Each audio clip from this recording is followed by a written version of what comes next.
आज हमारा देश एक कठिन दौर से गुजर रहा है। लड़ाई का स्वरूप थोड़ा बदल गया है। आज हमारे देश में ही राष्ट्र विरोधी तत्व है, देश विरोधी तत्व है, जो हमारी सभ्यता को, जरा पानी, सभ्यता को, संस्कृति को मिटाना चाहते हैं। आप कल्पना करिए, आजकल एक शब्द और सुन रहे होंगे आप लोग, वक्फ।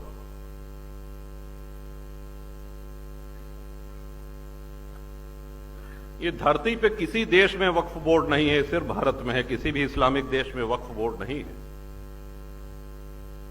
वक्फ बोर्ड को 2013 में कांग्रेस ने जो शक्तियां दी, जरा उसका भी उल्लेख सुन लीजिए कि वक्फ बोर्ड का निर्णय वक्फ की ही अदालत करेगी। वहां पर जिले की कचहरी, उच्च न्यायालय, उच्चतम न्यायालय, इनका अधिकार, इनका सीमा क्षेत्र समाप्त हो जाता है। और वक्फ बोर्ड आपको एक नोटिस उसने दिया कि साहब ये संपत्ति वक्फ की है, अगर आपको आपत्ति करना है तो उनका प्रदेश में एक कार्यालय है, वहां जाके आप आपत्ति कर सकते हैं। अगर 1 साल में आपने कोई जवाब नहीं दिया तो यह माना जाएगा कि आपको कोई दिक्कत नहीं, आपका घर, आपकी जमीन, आपका गांव, वो वक्फ संपत्ति घोषित हो जाएगा। ये लिखा पढ़ी में है। और आज आप टीवी पे देख रहे होंगे कि इसके पक्ष में मतदान भी कराया जा रहा है। तमाम मौलाना लोग इसमें मोबाइल के माध्यम से मतदान हो रहा है। इसमें हम सबको मुखर होना चाहिए, क्योंकि राष्ट्र रक्षा का दायित्व तो सिर्फ राजनेताओं का नहीं है।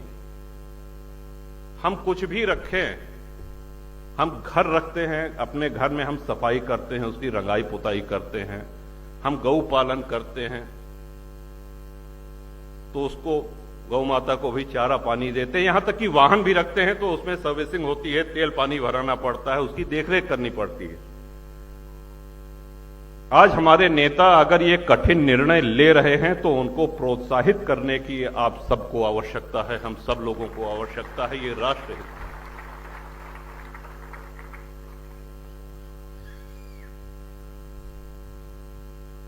जातिवाद। आज हम जितने क्षत्रिय महानुभावों को, अपने पूर्वजों को जो स्मरण करते हैं, उन्होंने अपने लिए लड़ाइयां नहीं लड़ी, उन्होंने अपनी धन संपदा, अपना खजाना भरने के लिए लड़ाइयां नहीं लड़ी। उन्होंने देश की रक्षा के लिए, उन्होंने संस्कृति की रक्षा के लिए तलवार उठाई। उन्होंने ये भी ध्यान नहीं दिया कि हमारी सेना कितनी है और सामने से आक्रमणकारियों की सेना कितनी है। विश्व के किसी सभ्यता में, किसी इतिहास में माताओं का जौहर जैसा पराक्रमी उदाहरण दूसरा कहीं नहीं मिलेगा। आप कल्पना करिए क्या माहौल रहा होगा, एक साथ 16,000 रानियां, 16,000 माताएं अग्निकुंड में कूद करके। किसकी वजह से? अकबर द ग्रेट की वजह से।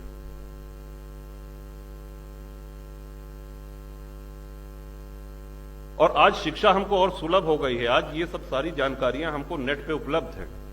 हमको मुखर होने की आवश्यकता है।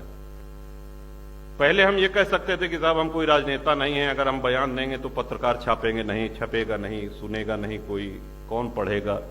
लेकिन आज सोशल मीडिया पे तमाम संचार के ऐसे माध्यम हैं जिसमें आप लिख करके, बोल करके अपनी उपस्थिति मजबूती से दर्ज करा सकते हैं। आज आप उन लोगों को प्रोत्साहन दे सकते हैं जो लोग राष्ट्र हित में, धर्म हित में निर्णय ले रहे हैं, बड़े निर्णय ले रहे हैं। देश का बंटवारा धर्म के आधार पर हुआ था। हिंदुओं ने कभी नहीं कहा कि हम मुसलमान के साथ नहीं रह सकते, मुसलमानों ने कहा कि हम हिंदू के साथ नहीं रह सकते, अलग मुस्लिम राष्ट्र चाहिए। पूर्वी पश्चिमी पाकिस्तान बना, सभी लोग जानते हैं। लेकिन उस समय एक चिंता व्यक्त की गई, और जो कि बड़ी जायज चिंता थी, और उस चिंता को व्यक्त करने वाले पहले नेता आदरणीय सरदार पटेल थे, जिन्होंने कहा कि इन देशों में जो अल्पसंख्यक, भारत के अल्पसंख्यकों के विषय में तो वो आश्वस्त थे, उनकी चिंता पाकिस्तान और बांग्लादेश में रह रहे अल्पसंख्यक हिंदुओं की थी। तो जब ये बात आई तो उसके बाद एक नेहरू लियाकत पैक्ट हुआ। आप लोग नेट पे देखिएगा, नेहरू लियाकत पैक्ट हुआ तो उसमें ये आश्वासन दिया गया नेहरू जी की तरफ से और लियाकत की तरफ से कि नहीं साहब, इनको कोई दिक्कत नहीं होगी, मेजॉरिटी माइनॉरिटी दोनों एक समान अधिकार प्राप्त होंगे उनको और दोनों फले फूलेंगे, किसी प्रकार का कोई खतरा नहीं होगा, उनको अपने ढंग से पूजा पाठ करने का अधिकार होगा, उनके में हमारा कोई हस्तक्षेप नहीं होगा। और परिणाम ये हुआ कि बंटवारा के समय 23% हिंदू पाकिस्तान में आज घट करके 1% रह गया है। जात पूछ के हिंसा नहीं हो रही है वहां पे। सोमनाथ जी का उदाहरण तो बहुत पुराना हो गया, अभी कुछ वर्ष पहले अक्षरधाम पे जो आतंकी हमला हुआ था, आप लोगों को स्मरण है? और नया उदाहरण दें, अभी 4 दिन पहले गणपति के पंडाल पे सूरत पे जो पत्थरबाजी हुई, हमने किसकी भावनाएं आहत की थी? हमने किसका अपमान किया था? हम अपने देव की आराधना कर रहे थे, इस बात पे पत्थरबाजी। वैष्णव देवी दर्शन करने भक्त जा रहे थे, जिस दिन आदरणीय मोदी जी तीसरी बार शपथ ले रहे थे प्रधानमंत्री की, तीर्थयात्रियों के बस पे आतंकियों ने अंधाधुंध गोलियां चलाई, कई श्रद्धालु मारे गए, उनको जात पूछ के नहीं मारा गया।